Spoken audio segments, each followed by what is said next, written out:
5 ऐसे आविष्कार जो गलती से हुए आज बन चुके हैं हमारी रोजमर्रा की जरूरत। Number 5, x-ray. शायद ही किसी को पता होगा कि एक्स-रे का आविष्कार गलती से हुआ था। दरअसल सनकी कहे जाने वाले जर्मन वैज्ञानिक विल्हेम कोनराड रोजेन साल 1895 में कैथोड रे ट्यूब का इस्तेमाल करके लाइट बल्ब बनाने की कोशिश कर रहे थे, लेकिन इस दौरान उन्होंने एक दिलचस्प बात पर गौर किया।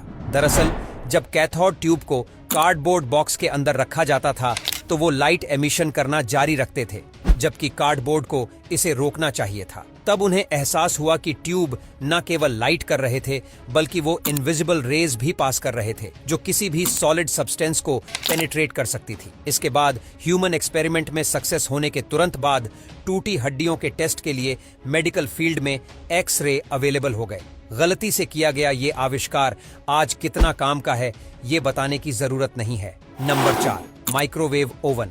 दोस्तों, माइक्रोवेव ओवन का इन्वेंशन भी गलती से हुआ था। इसका क्रेडिट पर्सी स्पेंसर को जाता है जो एक अमेरिकी इंजीनियर थे और रेथियन कंपनी में काम करते थे। साल 1945 में स्पेंसर मैग्नेटो पर काम कर रहे थे जो हाई फ्रीक्वेंसी वाली रेडियो वेव्स पैदा करता था और जिसे रडार सिस्टम में इस्तेमाल किया जाता था। एक दिन जब पर्सी मैग्नेटो के पास खड़े थे तब उन्होंने देखा कि उनकी जेब में रखी चॉकलेट बार पिघल गई थी। इस घटना से हैरान होकर उन्होंने और टेस्ट किया और पाया कि मैग्नेटो से पैदा हुई माइक्रोवेव्स ने खाने को गर्म कर दिया था।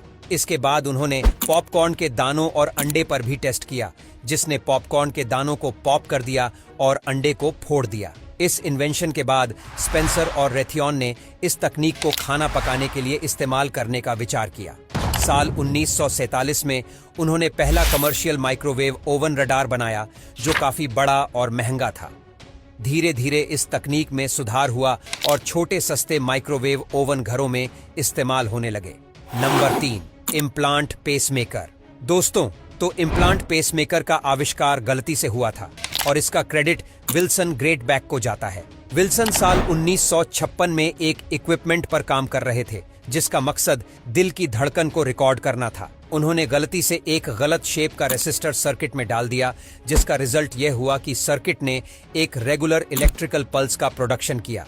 इस गलती ने उन्हें यह एहसास कराया कि इस तरह की इलेक्ट्रिकल पल्स हार्ट बीट को कंट्रोल करने के लिए इस्तेमाल की जा सकती है। ग्रेटबैक ने इस रिसर्च को और आगे बढ़ाया और एक छोटा इम्प्लांट पेसमेकर डेवलप किया, जिसके बाद पहला सक्सेसफुल इम्प्लांट पेसमेकर 1960 में एक ह्यूमन बॉडी में इम्प्लांट किया गया था। इस पेसमेकर ने दिल की धड़कन को कंट्रोल करने में मदद की, जिससे हार्ट प्रॉब्लम से परेशान पेशेंट को नई